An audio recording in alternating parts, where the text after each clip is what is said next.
कहाँ पे आतंकवाद खत्म हुआ है, कितनी हद पे? जी बताइए, आप कहाँ रहते हो?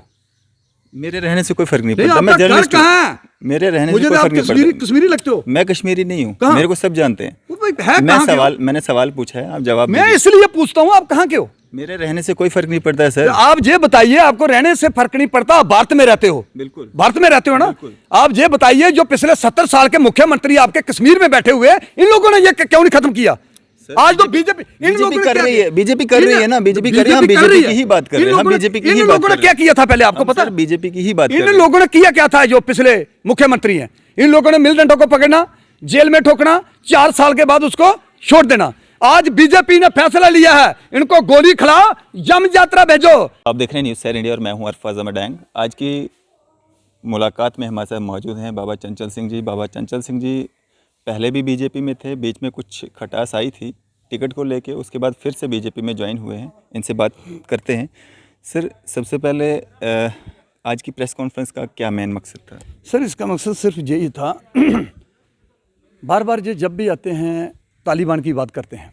मैं ये पूछना चाहता हूँ, मैडम महबूबा अगर बोलती है तो तालिबान की बात करती है, उमर अब्दुल्ला जी बोलते हैं तो उन्होंने कल तालिबान की बात की है। वो जम्मू कश्मीर में क्या कर सकते हैं वो हमें नहीं पता। अगर ये बात पहले एडवांस बोलते हैं तो इसका मतलब है ये तालिबान के साथ इनका राब्ता है। कल जम्मू कश्मीर पर कोई हमला होगा तो जिम्मेदार मैडम महबूबा, उमर अब्दुल्ला जी होंगे। आप ये मुझे बताओ, इनको तालिबान से क्या लेना देना है? तालिबान इनका क्या लगता है? इन्होंने अपने भारत के गुण गाने चाहिए, भारत के बात करनी चाहिए। ये तालिबान और पाकिस्तान की बात क्यों करते हैं? दूसरी बात, मैं जनता के आगे जो सवाल रखे थे, मैं ये पूछना चाहता हूं, इन लोगों ने पत्थरबाजों को बढ़ावा दिया, बीजेपी ने पत्थरबाजों को खत्म किया। इन लोगों ने मिलिटेंटों को बढ़ावा दिया, बीजेपी ने मिलिटेंटों को खत्म करने का फैसला लिया। इन लोगों ने पाकिस्तान का झंडा कश्मीर में चढ़ाया, बीजेपी ने वहां पाकिस्तान का झंडा जलाकर हिंदुस्तान का झंडा वहां फैलाया। तिरंगा झंडा, हर तिरंगा झंडा कश्मीर में फैलाया गया। हमें किसका साथ देना चाहिए? हमें उन लोगों का साथ देना चाहिए जो देशद्रोही का काम करते हैं, देशद्रोही को बढ़ावा देते हैं, या उनका साथ देना चाहिए जो देश को बचा सकते हैं? कोई भी ये लोग तालिबान और पाकिस्तान की बात करते हैं, बीजेपी भारत की बात करती है। पिछले 70 साल से लेकर आज तक इन लोगों ने काला कानून फैला के रखा हुआ था। आज बीजेपी उस काले कानून को खत्म करना चाहती है, और मैं चाहता हूं जनता ने बीजेपी का साथ देना चाहिए। इन लोगों ने कुछ अपने एजेंट छोड़े हुए हैं पूरे जम्मू कश्मीर में। महंगाई हो गई है, वो लोगों के कान भरने के लिए भाई हमारी सरकार आए। मैं पूछना चाहता हूं, अगर जनता ही नहीं बचेगी, अगर जनता पर ही हमले होंगे, हमारे बेल्ट फोर्स के जवानों पर हमले हो रहे हैं, हमारे लाखों बेल्ट फोर्स के जवानों ने बलिदान दे दिए हैं, मैं पूछना चाहता हूं हमें कौन से लोगों का साथ देना चाहिए? मैं जनता के आगे सवाल करता हूं। चंचल जी, एक सवाल आप पे भी खड़ा होता है, इलेक्शन टाइम पे आप क्यों भूल जाते हैं कि बीजेपी इतनी सेकुलर है, इतनी नेशनलिस्ट पार्टी है? जब इलेक्शन थे तब आपने तो बीजेपी के खिलाफ ही इलेक्शन लड़ा। नहीं, बीजेपी के खिलाफ क्यों लड़ा था? इलेक्शन मैं समाज सेवक था, मैं बीजेपी में कहाँ था? कहाँ शामिल किया मुझे किसी ने? अब बताओ ना मुझे। अभी बीजेपी में गया हूँ, मैं सामाजिक सेवक था, समाज के लोगों ने मुझे खड़ा किया। पहले भारत है, पार्टी बाद में है। पार्टी आती रहेंगी, जाती रहेंगी, भारत बचना चाहिए। बात भारत की कर रहा हूं मैं, तो पार्टी की नहीं कर रहा हूं। आप हूं। छोड़िए बीजेपी को। जो ये लोग सवाल कर रहे हैं, ये बीजेपी के सवाल नहीं है, ये सवाल भारत के हैं। मैडम महबूबा ने धमकी दी है, किसको धमकी दी है? पूरे भारत को धमकी दी है। क्या मैडम महबूबा पूरे भारत को खत्म करवा देगी? आप ये बताइए मुझे। पार्टियों की बात कहां से आ गई? हमें अपनी पार्टियों से, पार्टी की बात आप ही कर रहे हैं। हमें अपनी पार्टियों से ऊपर उठ के बात करनी चाहिए। ये बात देश की है, बात भारत की है। तो मैं इसलिए जनता के आगे सवाल रखना चाहता हूं, कभी भी अगर तालिबान का हमला होता है हमारे जम्मू कश्मीर पर, जहां पहले तो हमारी इंडिया आर्मी वहां बैठी हुई है, वो दिन को धरती के बीच गाड़ के रख देगी। लेकिन मेरा कहने का मतलब यह है, अगर कभी भी कोई बात होती है जम्मू कश्मीर पर, तो जिम्मेवारी एनसी और पीडीपी पार्टी की होगी।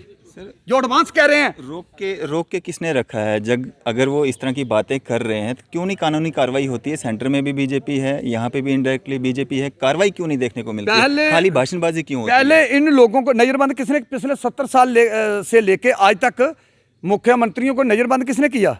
आज क्यों नहीं कर रहे हैं? आज अगर ये इतनी बड़ी बड़ी आप गलत मुझे- बातें कर रहे पहले हैं, मुझे- इंटरनेशनल बातें कर रहे हैं, आज क्यों नहीं हो रहा है? पहले मुझे बात बताओ, पिछले 70 साल से लेके आज तक किसी ने हुर्रियत के लीडर उठा के जेल में ठोके थे? मुख्यमंत्रियों को नजरबंद किया था? नहीं किया था। ये बीजेपी पार्टी है जो इनको नजरबंद भी कर सकती है, इनको सजा भी दे सकती है, इनको जेल भी भेज सकती है और इनको सबक सिखा सकती है। वो बीजेपी पार्टी है, बीजेपी पार्टी, और कोई नहीं। अभी जिस तरह से आप बता रहे थे कि आतंकवाद पे काफ़ी ज़्यादा अंकुश लग चुका है, जो अटैक्स हो रहे हैं, जो सरपंचेस पंचेस अभी 15-20 दिनों से आपको पता है वो अभी भी नज़रबंद करके रखे हैं, होटलों के अंदर रखे हैं, उनको सिक्योरिटी रीज़न की वजह से उनको रखा हुआ कि इनको कोई मार ना दे। तो कहाँ पे आतंकवाद ख़त्म हुआ है, कितनी हद पे? जी बताइए, आप कहाँ रहते हो? मेरे रहने से कोई फ़र्क नहीं नहीं, पड़ता, मैं आपका घर जर्नलिस्ट हूँ। कहाँ है? मेरे रहने से मुझे कोई तो आप फ़र्क नहीं कश्मीरी पड़ता। कश्मीरी लगते हो। मैं कश्मीरी नहीं हूँ, कहाँ? मेरे को सब जानते हैं। वो भाई है कहाँ के हो? मैंने सवाल पूछा है, आप जवाब मैं दीजिए। इसलिए पूछता हूँ, आप कहाँ के हो? मेरे रहने से कोई फ़र्क नहीं पड़ता है सर। आप ये बताइए, आपको रहने से फर्क नहीं पड़ता, आप भारत में रहते हो। बिल्कुल। भारत में रहते हो ना? बिल्कुल। आप ये बताइए, जो पिछले 70 साल के मुख्यमंत्री आपके कश्मीर में बैठे हुए हैं, इन लोगों ने ये क्यों नहीं खत्म किया? आज तो बीजेपी इन लोगों ने कर क्या रही किया? है, बीजेपी कर रही है ना, बीजेपी कर रही है, हम कर बीजेपी रही की है। ही बात कर रहे हैं, हम बीजेपी की ही इन बात लोगों कर ने क्या रहे हैं। किया था पहले, आपको पता? सर बीजेपी की ही बात कर इन रहे हैं। लोगों ने किया क्या था? जो पिछले मुख्यमंत्री हैं, इन लोगों ने मिलिटेंटों को पकड़ना, जेल में ठोकना, 4 साल के बाद उसको छोड़ देना। आज बीजेपी ने फैसला लिया है, इनको गोली खिलाओ, यम यात्रा भेजो। आज जहां मिलिटेंट दिखाई देगा वहां ही ठोका जाएगा, वहां ही मारा जाएगा। ये बीजेपी का काम है। सरपंचेस और पंचेस को नजरबंद क्यों रखा गया 15-20 दिनों से? किसको नजरबंद किया गया? आपको पता नहीं है? किसको नजरबंद किया, मुझे बताओ। सरपंचेस और पंचेस को सिक्योरिटी रीजन से नजरबंद करके रखा हुआ है वो होटल्स में। जो कश्मीरी लीडर बड़ी बड़ी बातें करते हैं कश्मीर में बैठ के, वो क्या कर रहे हैं कश्मीर में? ये मुखिया थे हमारे जम्मू कश्मीर के, मुख्यमंत्री रहे हैं। तो ये छोटी सी बात होती है, बड़े बड़े सवाल करते हैं। तो ये कश्मीर में बैठ के क्या कर रहे हैं, मुझे बताइए। कश्मीर में मिलिटेंटों को बढ़ावा देता कौन है? इनकी मासी रहती है, मामा रहता है, चाचा रहता है, किसके पास आते हैं मिलिटेंट? चंचल जी, आप सवाल समझ नहीं पा रहे हैं। पिछले 7 साल से बीजेपी है, बीजेपी से ही सवाल पूछे जाएंगे। बीजेपी ये दावा करती है, आप भी ये दावा कर रहे हैं मिलिटेंसी पे रोक लग गई है, फिर क्यों पंचेस और सरपंचेस की जान बचाने के लिए उनको सिक्योरिटी रीजन की वजह से जो है नजरबंद रखना पड़ रहा है? कारण क्या है? मुझे बताइए। जो आदमी भी बीजेपी में शामिल हुआ, उस आदमी को मिलिटेंट मार देते हैं, आपके सामने पंच और सरपंच की हत्या हुई है। मैं पूछना चाहता हूं, बीजेपी तो मिलिटेंटों को मार रही है, खत्म कर रही है, इनको लाने वाला कौन है? इनके जट कौन है कश्मीर में? इनका रिश्तेदार कौन है जिसके पास आते हैं? ये मुझे बताइए ना, आप भी जानते हो कहां से आए, क्यों आते हैं कश्मीर में, और देश के कोने में कहीं क्यों नहीं आते? जे कश्मीर में क्या है इनका, आप बताइए। कश्मीर में इनको लाया जाता है। याद नहीं, इधर बन पे भी एक हमला हुआ था। किसमें? बन टोल प्लाजा पे। ओ यार, हुआ था तो कराने वाला कौन है मेरे भाई, मुझे बताओ ना। तो सिक्योरिटी एजेंसीज पता करेंगे कहां ना जा कौन रहे है। थे वो? कहां जा रहे थे वो? कश्मीर जा रहे थे। कहाँ से आ रहे थे ये भी पता है आपको? जहां से भी आ रहे थे, तो कहां जा रहे थे? कश्मीर। कहाँ से रहे थे भाई वो हिंदुस्तान के किसी कोने से भी आ रहे थे, तो जा कहां रहे थे? कश्मीर में। कश्मीर में उसकी मां रहती है, वहां बाप रहता है उनका। क्यों जा रहे थे कश्मीर में? वो कश्मीर में उनके एजेंट बैठे हुए हैं। आप फिर भटक रहे हैं। भटक बीजेपी क्यों 7 रहा साल है से, यार? मेरी बात सुने आप। किसी हिंदुस्तान के भाई, बीजेपी मेरी पिछले बात सुन। 7 साल से, बीजेपी पिछले 7 साल से बीजेपी ने पिछले किया 7 साल की क्या? वो ठोक रही है इनको, बिरयानी नहीं खिला रही इनको, ठोक रही है वो। आज क्यों सरपंचेस और पंचेस को ठोक रही है। नजरबंद करना पड़ रहा है अगर ठोक रही है तो? अगर वो उनको नजरबंद किया, पंचों सरपंचों को कहीं बिठा के उन्होंने रखा हुआ है उनकी जान बचाने के लिए। देशद्रोही बहुत है ना हमारे भारत में, मतलब इनके अड्डे बहुत बन चुके हैं। वो इतना भी आस्था खत्म करेंगे इनको। सरपंच और पंचेस को इतना भी हक नहीं है कि वो ग्राउंड पे जाके अपनी पंचायत में डेवलपमेंट करें। उनको अपनी जान बचाने के लिए अब नजरबंद रहना पड़ेगा। क्यों नजरबंद रहना पड़ेगा? गवर्नमेंट, सेंट्रल गवर्नमेंट देखेगी, सेंट्रल गवर्नमेंट पूछेगी, इसमें कौन सी बड़ी बात है? मैं पूछना चाहता हूं, हिंदुस्तान का कोई कोना होता है, कहीं से भी मिलिटेंट चलता है तो सीधा कश्मीर में इनकी मासी है, चाची है, कौन है भाई? आप भी मुझे जवाब दो ना, आप मीडिया वाले हो, आप भी जवाब दो मुझे, कौन है इनका? हमें कोई मतलब नहीं है सर, कौन कहाँ जा रहा है, हमें मतलब नहीं है। देश से मतलब नहीं, हमें देश से मतलब है, हम देश का सवाल पूछ रहे हैं। हम देश का सवाल, हिंदुस्तान में हम सवाल पूछ रहे हैं जो जो हमारा काम है, जो हमारा काम है। बीजेपी पार्टी ने ठोकने का काम लिया है, धड़ाधड़ ठोकेगी वो, इनको छोड़ेगी नहीं, ये बात भूल जाओ आप, धड़ाधड़ ठोकेगी।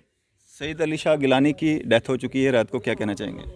मैं उस पर जो भी इस दौरान मैं कुछ नहीं कहना चाहता हूं। मेरा सवाल जो था वो मैंने आपको बता दिया है। वो मेरा सवाल सिर्फ था, जो देशद्रोही होगा उसको जमीन के बीच गाड़ के रख देंगे, उसको छोड़ेंगे नहीं। चले, ये है बाबा चंचल सिंह जी, बीजेपी से ताल्लुक़ रखते हैं। हालांकि बीच में कुछ थोड़ी सी खटास के बाद जो है बीजेपी फिर से आए हैं और चेतावनी जो है वो उन नेताओं को दे रहे हैं जो नेता देशद्रोह में जो है बात करते हैं। फिलहाल देखते रहिए न्यूज़ सर इंडिया। मैं अरफाज अहमद डैंग, कैमरामैन शाहनवाज के साथ।